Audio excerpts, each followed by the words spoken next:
Dice Israel que seguirá atacando Gaza hasta que Hamás libere a todos los rehenes. Mi hijo fue deportado de manera injusta e incorrecta para la cárcel de El Salvador. President Milei has a gift for me. Javier Milei from Argentina, you guys know who that is.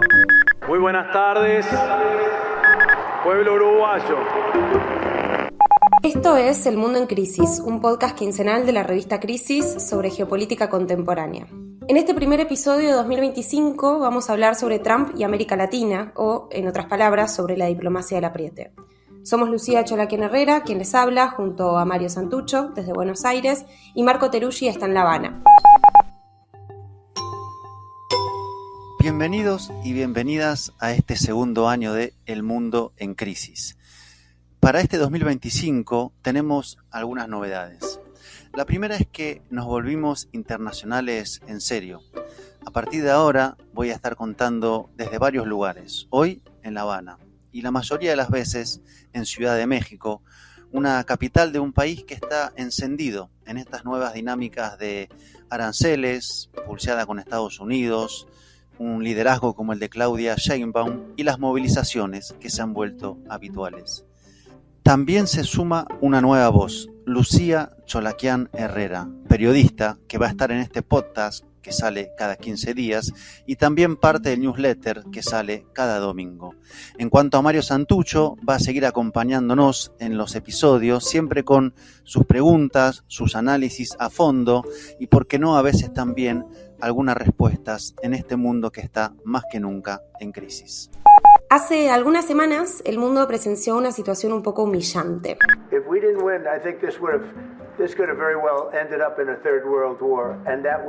Fue la de Zelensky, el presidente ucraniano, siendo retado en público en el Salón Oval de la Casa Blanca por Donald Trump y su vice, J.D. Vance. Fue una escena de ruptura diplomática que prendió alarmas en Europa, trajo esperanzas al Kremlin e impuso una gran pregunta en Latinoamérica, ¿no? Que es, si esto es lo que hay para Ucrania o para Berlín, ¿qué hay para este lado del mundo? Digámoslo primero sin muchas vueltas. Hace un año, cuando todavía estaba la campaña presidencial en Estados Unidos, teníamos algunas dudas de cómo iba a ser la relación entre Washington y nuestra región. Pero ahora ya todo indica que esta reconfiguración del mapamundi trae más miradas con más urgencia hacia América Latina, de las que quizás creíamos en ese momento. De hecho, Trump nombró como secretario de Estado a Marco Rubio, que es el primer descendiente de latinoamericanos en ocupar ese cargo y que tiene una fuerte agenda hacia la región. Pero, ¿en qué consiste y cómo se materializa esa agenda? De eso vamos a hablar en este episodio, de lo que se viene o lo que ya llegó. Desde que asumió Donald Trump hubo varios escándalos tuiteros y otros no tan tuiteros, ¿no? Estuvieron los vaivenes arancelarios usados como carta para negociar algunos de los temas prioritarios para su agenda interna, de lo cual ahora vamos a hablar con Marco. Estuvieron los anuncios de que querría quedarse con el canal de Panamá, la revocación de las licencias a compañías estadounidenses para exportar petróleo de Venezuela y las amenazas de incrementar las sanciones. Esto sin mencionar el recorte de programas de soft power de los cuales dependen muchas políticas en territorios latinoamericanos, incluyendo acuerdos de paz y de asistencia humanitaria. Y hay un tema que atraviesa muchos de estos altercados del trumpismo con gobiernos latinoamericanos y es la cuestión de a dónde se van a mandar las millones de personas que Trump quiere deportar. Hagamos zoom ahí un segundo. And I'm hereby calling for the death penalty for any migrant that kills an American citizen or a law enforcement officer. El año pasado, Trump ganó las elecciones prometiendo erradicar a una organización criminal venezolana llamada Tren de Aragua. Digamos antes de seguir que hay pocas pruebas de que exista el Tren de Aragua en las dimensiones en las que lo propone Trump. Si bien la Casa Blanca los declaró organización terrorista, ni bien asumió, su alcance, sofisticación y recursos todavía están muy poco claros y la Casa Blanca tampoco da muchas pruebas de qué es lo que está guiando esta definición. Durante la campaña de Trump, el discurso antimigrante o sobre el crimen migrante se intensificó y se instaló la idea de un enemigo interno corporizado, sobre todo en esta organización. Y bajo esa narrativa prometió deportar a millones, 11 millones específicamente, de presuntos criminales. Pero desde que volvió a la Casa Blanca quedó demostrado que esas deportaciones podrían alcanzar a personas muy por fuera de ese criterio, como fue el caso durante los últimos días de profesores universitarios opositores al gobierno. La noticia más resonante, la contamos ya en el newsletter del domingo pasado, es la de Mahmoud Khalil, un graduado de Columbia con todos los papeles, con residencia permanente en Estados Unidos, con ascendencia palestina, que había liderado las protestas antisionistas en la Universidad de Columbia el año pasado. A Mahmoud Khalil prácticamente lo secuestraron, policías no identificados, después se supo que había sido trasladado a un centro de detención para migrantes en Luisiana. Bueno, pero ¿qué pasa en nivel geopolítico, no? Desde que volvió a ser presidente Trump se usó la política de deportación como una forma de transacción. Mandó gente a Panamá en medio de las conversaciones sobre el canal, exigió medidas bilaterales a México e incluso llegó a deportar a 200 personas a Guantánamo, la mayoría de las cuales después fueron finalmente o recibidas por Venezuela con aviones propios y muchas fueron llevadas de vuelta a Estados Unidos. Todavía no queda claro si esto es parte de un show, un despliegue performático o una política sostenida, pero el fin de semana pasó algo que es un buen ejemplo para ver cómo se está manejando el trumpismo en esta materia.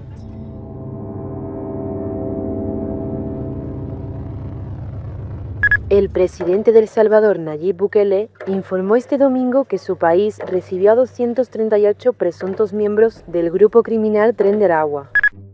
El fin de semana pasado llegaron al CECOT, el Centro de Confinamiento del Terrorismo, más de 200 venezolanos que estaban en Estados Unidos.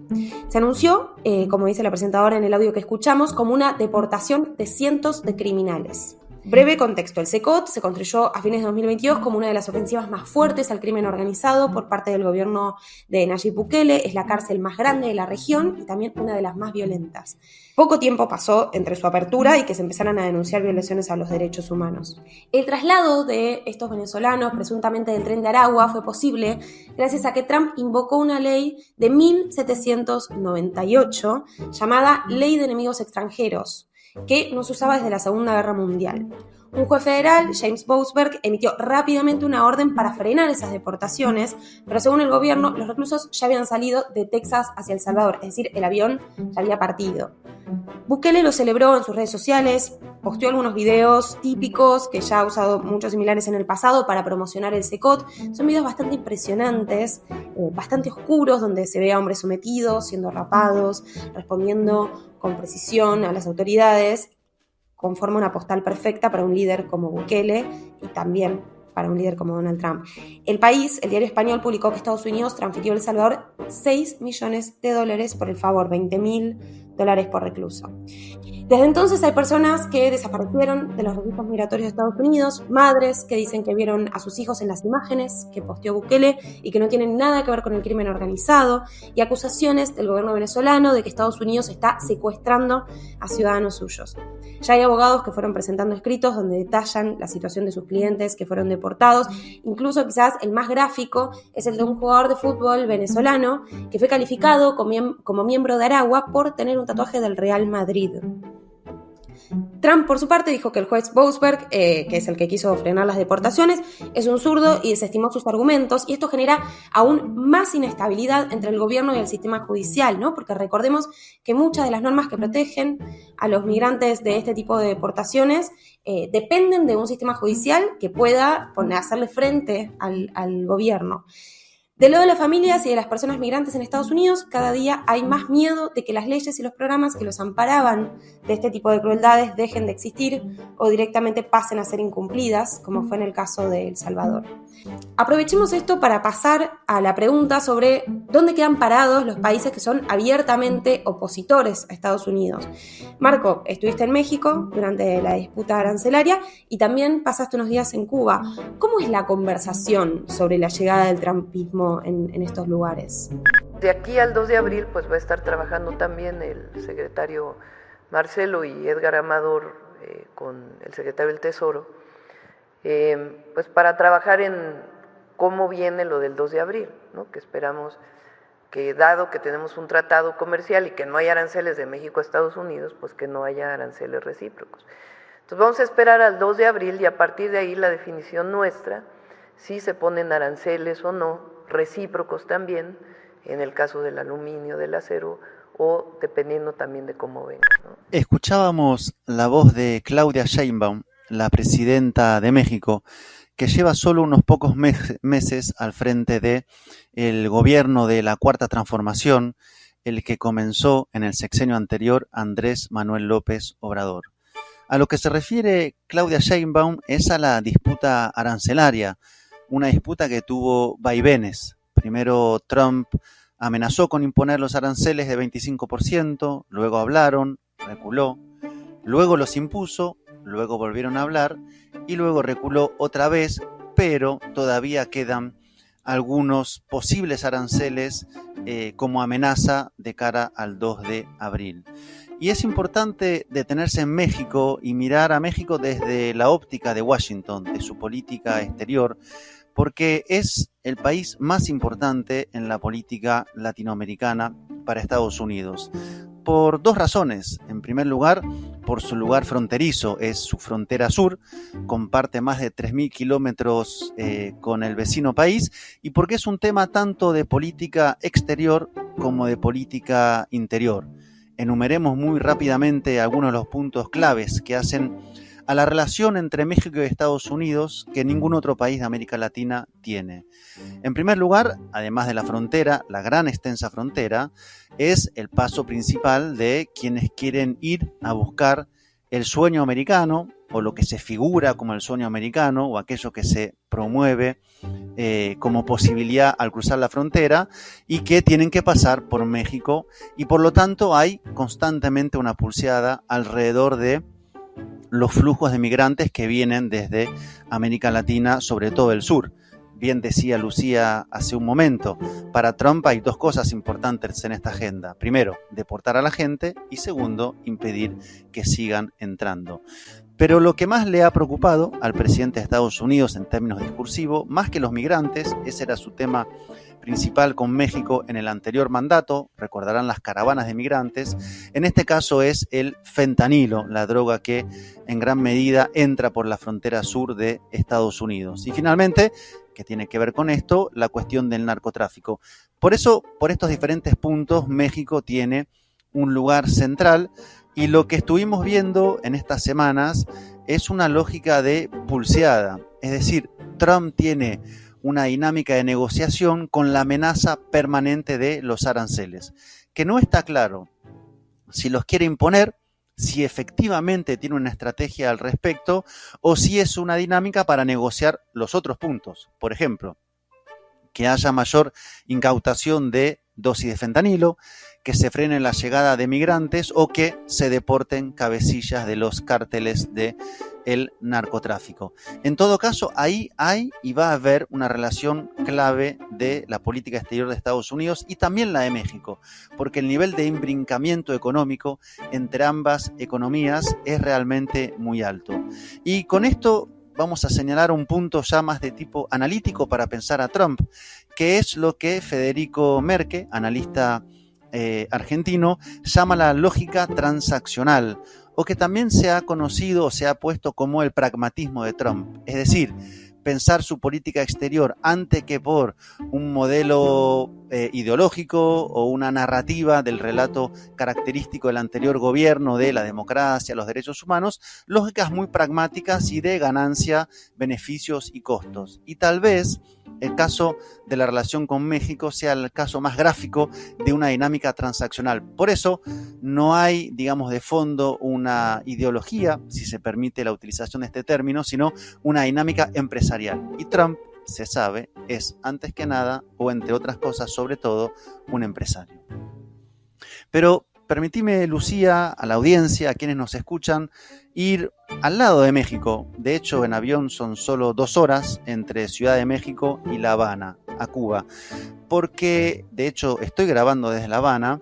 Acá es la otra cara de la política exterior de Donald Trump. Si en el caso de México es una lógica de tipo transaccional o pragmática, acá prima la lógica absolutamente ideologizada. Y lo mencionabas bien hace un ratito, ahí hay que citar a quienes están al frente de esa política exterior, y uno diría casi que tienen una historia personal con la isla. El secretario de Estado, Marco Rubio, que es descendiente de cubanos, el encargado para América Latina de la Casa Blanca, Mauricio Claver Carone, que también es descendiente de cubanos, y finalmente lo que se conoce como el Lobby de Florida, que es un conjunto de políticos empresarios que hacen vida centralmente en Miami, que tienen incidencia en las decisiones de la Casa Blanca. Y en este caso hacia Cuba, si bien es cierto que históricamente fue una política bipartidista, quiero decir, a excepción de lo que pasó en la gestión de Barack Obama, siempre ha predominado el bloqueo contra la isla. En el caso de Trump está volviendo lo de conducir hasta la máxima presión la estrategia sobre la isla, que es principalmente, por ejemplo, en este caso la máxima presión, dejar a Cuba como país promotor del terrorismo, algo que Biden había sacado, entre comillas, el día antes del paso de mando. Y es tal vez la medida más drástica porque impide a Cuba hacer cualquier tipo de comercio por las vías formales de los sistemas bancarios internacionales.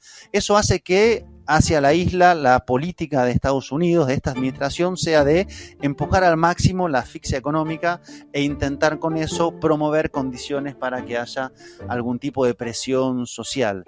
Hay que ver qué va a pasar. La isla está en un momento difícil. Ha sido noticia los apagones que han sido crónicos. En La Habana hubo justamente el fin de semana pasado. En muchos lugares de la isla también. Hay dificultad de abastecimiento en áreas muy delicadas y muy sensibles. Y en general es una situación de escasez. No hay suficiente para toda la población y todas las necesidades, y la apuesta de Trump es empujar esto hasta el límite. Claro, una política que es denunciada todos los años en el Consejo de Naciones Unidas por la inmensa mayoría de los países. Si fuera por el alto mando político militar de la Revolución Bolivariana, si fuera por nuestro pueblo, esa empresa Chevron se queda trabajando en Venezuela 100 años más.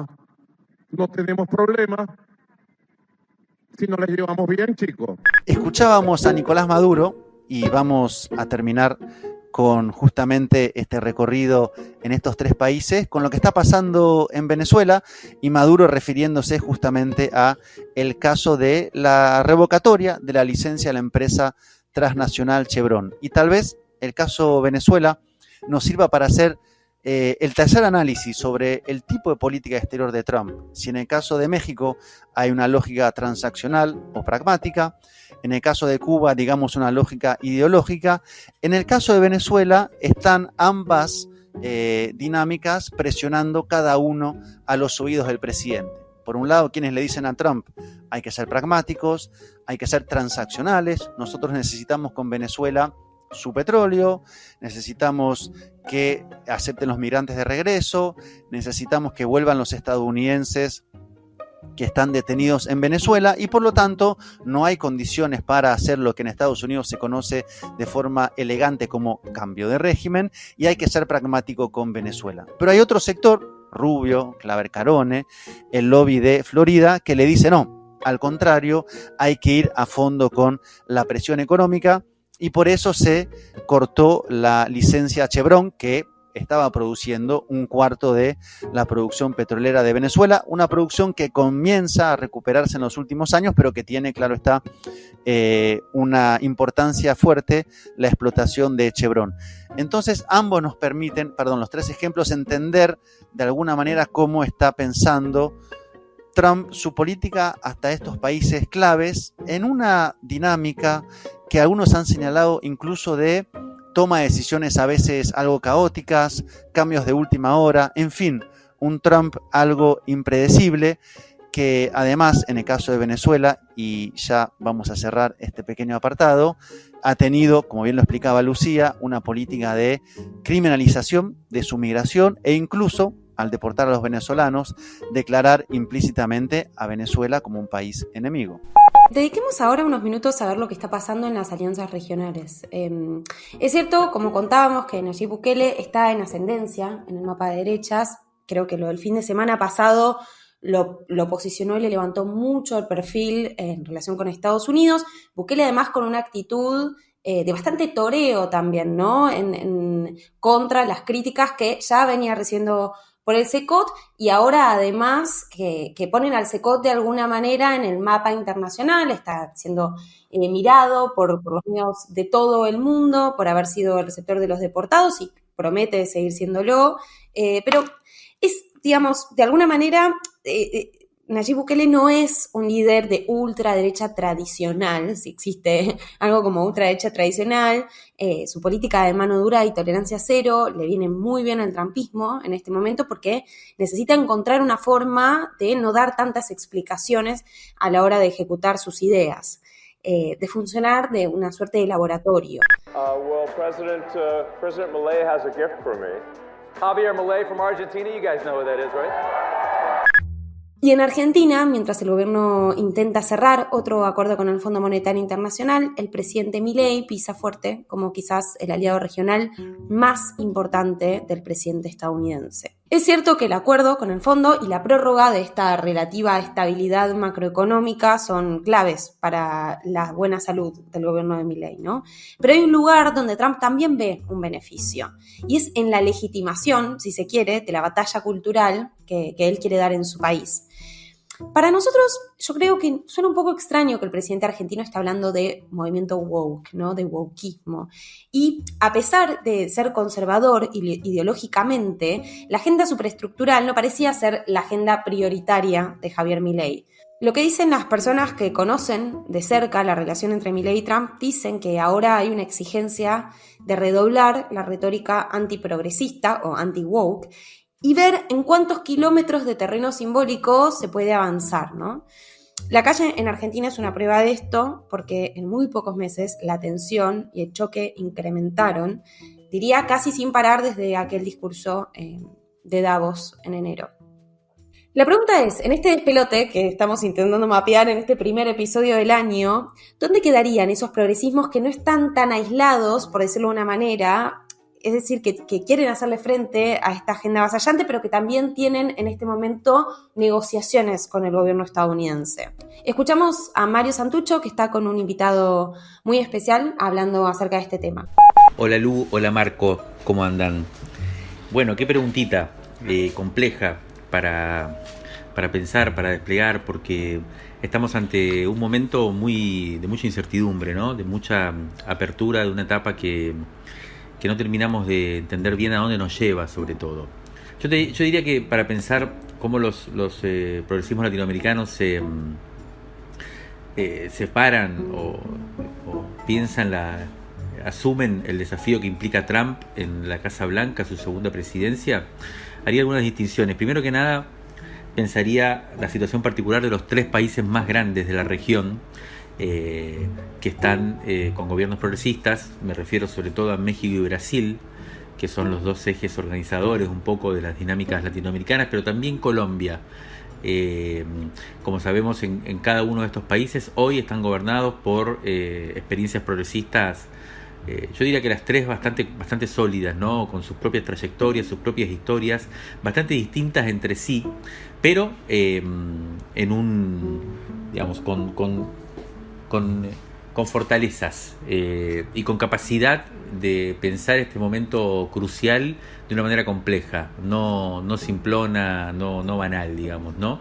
Y por otro lado, aparece gobiernos que uno podría decir, como los de Brasil y Colombia, ¿no? Que son 2 grandes potencias, sobre todo Brasil, que aparecen en una situación más incómoda, en una situación, uno podría decir, en offside, ¿no?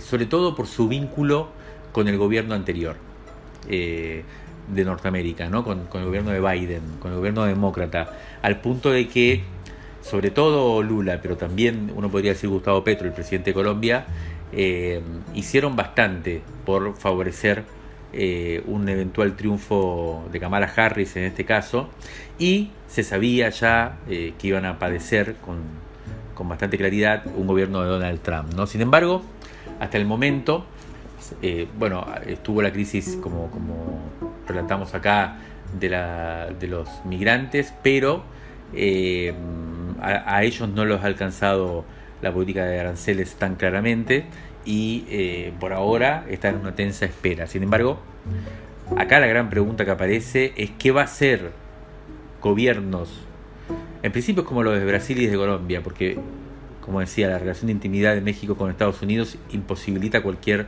alternativa, pero países como los de Brasil y de Colombia, cuyo vínculo económico cada vez crecía más con China, pero que intentaban hacer equilibrio entre el gigante occidental y el gigante oriental, bueno, ¿hasta qué punto seguirán en esta tesitura? Si podrán seguir haciendo equilibrios y trabajando con ambos, o se impone, en cierto modo, ante la evidente polarización que se va a generar a nivel global, una opción, decidirse por una opción, ¿no? Y queda flotando también una tercera pregunta, que es la que quizás aparece más lejana, pero que sería también la más deseable, que es la de una posición no alineada, ¿no? Ni en uno ni en otro bando de los grandes polarizaciones geopolíticas, sino promoviendo una proposición que durante el siglo XX fue bastante fuerte, durante la Guerra Fría, que es la posición de los no alineados, ¿no? Del tercer mundo. En realidad ese tercer mundo hoy parecería estar conducido por China en torno a los BRICS, y por eso ese parecería ser un destino posible para potencias como Brasil o como Colombia, que tiendan a ponerle frenos y a intentar emanciparse seriamente de un Estados Unidos cada vez más prepotente, ¿no? Hay una segunda categoría de países, uno podría decir, que son países más bien chicos, en situaciones distintas también, como Chile, Uruguay, Honduras, incluso Bolivia, y yo sumaría ahí a Cuba y a Venezuela, que van a estar mucho más a merced también de hasta qué punto Estados Unidos va a poner el foco en América Latina, y van a tener que ver cómo lidiar, ¿no? Con semejante avanzada posible, ¿no? Países como Chile, sobre todo Chile, en este sentido más parecido uno podría decir a Colombia, Brasil, que se sentía más bien cómodo con la administración demócrata y con la política demócrata hacia América Latina, y hoy está en una situación de mucha necesidad de repensar, de recalibrar, o bien de quedarse flotando intentando que no suceda nada, pero todo parece indicar que habrá que recalibrar, y no se entiende muy bien hacia dónde, por la relación tan fuerte que existía precisamente con la lógica demócrata, digamos, de la política norteamericana. Países como Uruguay, que recién llegan al gobierno, el progresismo me refiero, y que tienen que también decidir ante estas circunstancias cómo posicionarse. Y yo diría a los países que están más, y acá entra una tercera diferenciación, ¿no? Que es aquellos países que sí estaban hasta ahora, que estuvieron hasta ahora claramente más definidos por el eje oriental, por los BRICS, que intentaron ya tomar más distancia uno podría decir, del abrazo norteamericano, y entre esos obviamente se cuentan Cuba y Venezuela, pero ahí habría que sumar también a Bolivia quizás, y por ahí también en ese sentido en esa órbita estaría Honduras, que todo parece indicar que van a fortalecer su giro hacia China, hacia los BRICS. Hay que ver qué significa eso, porque eso tampoco está muy claro, qué es lo que significa para América Latina hoy esa articulación en un mundo, como decíamos, que está sin brújula, digamos, ¿no? O con las brújulas estalladas. Este mismo tipo de problema, de desafío, de preguntas sin respuestas, y un poco en la cual lo que prima en cada uno de estos lugares, me parece que prima una especie de cautela para esperar los movimientos de la administración norteamericana, y recién después jugar, ¿no? Hay una especie de tensa espera a ver cómo son efectivamente unos pasos de los Estados Unidos hacia América Latina, que todo el mundo teme van a ser terribles, pero que a su vez tampoco se materialicen, y hasta que eso no suceda es difícil que los países latinoamericanos terminen de tener una iniciativa clara, ¿no? Estamos acá hoy también con Gerardo Pisarello, un amigo de la casa, que es diputado en el Parlamento español desde Cataluña, pero él es tucumano también, y es alguien que desde Europa permanentemente piensa en clave latinoamericana también, y forma parte, de alguna manera, su fuerza política de un gobierno progresista también en España, conducido por el Partido Socialista, pero que también incluye a otras fuerzas progresistas como la de Gerardo, desde Barcelona, y que también tienen una gran pregunta sobre qué hacer en este momento. Y entonces queríamos preguntarle a Gerardo cómo está pensando, cómo está viviendo el progresismo, la izquierda, las fuerzas progresistas en Europa, este cambio completo de eje geopolítico y este enigma que significa la administración de Donald Trump. Yo creo que el despliegue por parte de Trump de una política tan agresiva hacia Europa en materia de aranceles, en materia de retiro de la ayuda militar de la OTAN, sus anuncios de anexionarse Groenlandia, hubieran sido una gran oportunidad para que Europa ponga en marcha de una vez por todas un proyecto de autonomía estratégica, de no alineamiento con las grandes potencias, como piden dirigentes como Mélenchon, y de un mayor acercamiento a América Latina o a África.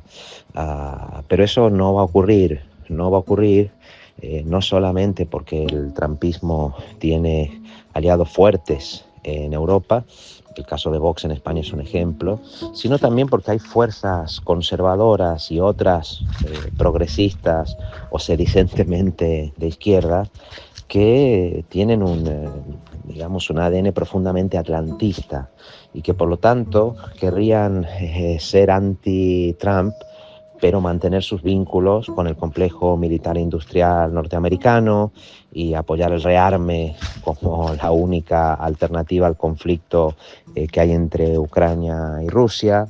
Y por lo tanto, eso hace que Europa esté perdiendo, su alma, ¿no?, en todo este proceso, al menos si ese alma se entiende como el respeto a la democracia, a los derechos sociales, al derecho internacional, a la paz, porque efectivamente va a ser muy difícil que cualquier fuerza que se llame progresista o de izquierdas en Europa pueda defender que hay que invertir más en vivienda, en educación, en salud, pero que al mismo tiempo la prioridad debe ser el rearme, como dice Ursula von der Leyen, 800.000 millones de euros para comprar más armas, porque Rusia es una amenaza, porque ambas cosas no pueden hacerse en realidad al mismo tiempo. Todo lo que vaya en inversión armamentística, que va a acabar siendo para comprar armas de la industria norteamericana, son dineros que no se van a poder invertir, obviamente, en el gasto social, ¿no? Y al mismo tiempo va a ser muy difícil que esas fuerzas conservadoras o progresistas que quieren seguir siendo atlantistas porque son reacias a abrirse, por ejemplo, al mundo de los BRICS, porque consideran que ahí hay regímenes autoritarios, ¿no?, como si el de Trump no lo fuera, o como si el de Estados Unidos nos hubiera venido degradando en estos últimos años, y van a tener muchos problemas para defender, como digo, simultáneamente esa especie de nostalgia bidenista, ¿no?, como si la época de Biden hubiera sido una especie de edad de oro de los Estados Unidos, cuando en muchos aspectos no fue muy diferente a lo que pasa con Trump, y van a quedar atrapadas, me parece, en ese dilema. Por eso yo creo que, como en muchos otros sitios, la única posibilidad que Europa tiene de salvarse a sí misma como un proyecto digno de ser defendido es que en este momento se produzcan movilizaciones a favor de los derechos sociales, a favor de la agenda feminista, y que esas movilizaciones estén vinculadas también a la oposición firme, al rearme que se está planteando, que sean defensoras de la paz y que, como digo, se funden no en no hacer autocrítica del elemento colonial y de la mirada colonial que Europa siempre ha tenido, sino de defender paradójicamente algo que se parezca a una Europa no eurocéntrica y que esté dispuesta a relacionarse de otra manera con los pueblos del mundo y sobre todo con los pueblos del sur global. Vamos terminando el primer episodio de la segunda temporada de El Mundo en Crisis. Este año, además de todo lo que ya explicamos, incluso en algunos casos intentamos anticipar acerca de lo que se viene por parte de Estados Unidos, vamos a tener un cuadro electoral muy apretado. Está por ocurrir la segunda vuelta en Ecuador, presidencial, este 13 de abril. van a ser las elecciones presidenciales en Bolivia, en un proceso que está atravesando una crisis interna muy importante, económica, política, y ya lo estaremos analizando. Van a ser las elecciones, claro está, de medio término en Argentina, y para eso está a fondo el podcast Crisis en el Aire. Y van a ser las elecciones presidenciales en Chile. Termina este año el mandato de Gabriel Boric, y de hecho hablaremos sobre qué es lo que se pudo y no se pudo hacer en nuestro querido vecino país. Y habrá que ver cuál es la posición, las políticas de la administración de Trump en cada uno de estos casos. Una administración que tiene, por un lado, la política diplomática, un secretario de Estado, los carriles oficiales, pero también mucha iniciativa por fuera de la diplomacia habitual, esto que es característico de la ultraderecha, que se alimenta como corriente en la internacional reaccionaria, así se la conoce ya casi como un lugar habitual de nuestro idioma político de estos tiempos, y si van justamente apostando a algunos de los candidatos en estos países o intentar impedir que asuman determinados progresismos en otros. Eso va a ser parte de todo lo que va a pasar este año, donde, y esta es la hipótesis, y por qué no tal vez la conclusión que estamos construyendo aquí, América Latina tiene para esta administración una importancia central, porque en su reconfiguración del mapa total de la geopolítica hay una mirada muy importante que se pone acá, para tener una lógica de control mayor e impedir, o por lo menos detener, el avance de aquellas potencias que Estados Unidos considera enemigas, dígase centralmente China. Bueno, y antes de cerrar, un anuncio. Esta semana salió en imprenta y se presentó el número 66 de la revista Crisis. La clave de lectura es una pregunta que podría aplicarse un poco a todo lo que estuvimos conversando hoy, que es si todo marcha de acuerdo al plan o no. Es un número especial para los oyentes de este podcast también, porque hay algunas crónicas e investigaciones que integran y exceden de alguna manera las fronteras de nuestro propio país. Y bueno, aprovecho para convocarlos a suscribirse por todo el año. Lo pueden hacer en la web de Revista Crisis y la van a recibir en su casa cada 2 meses. El Mundo en Crisis es un podcast quincenal de la revista Crisis. Detrás de este podcast están los aportes y el trabajo de todo el colectivo. Marco Teruggi y Mario Santucho acompañaron en la conducción y Alejandro De Masi en la edición. Yo soy Lucía Cholaquian Herrera. Nos vemos la próxima.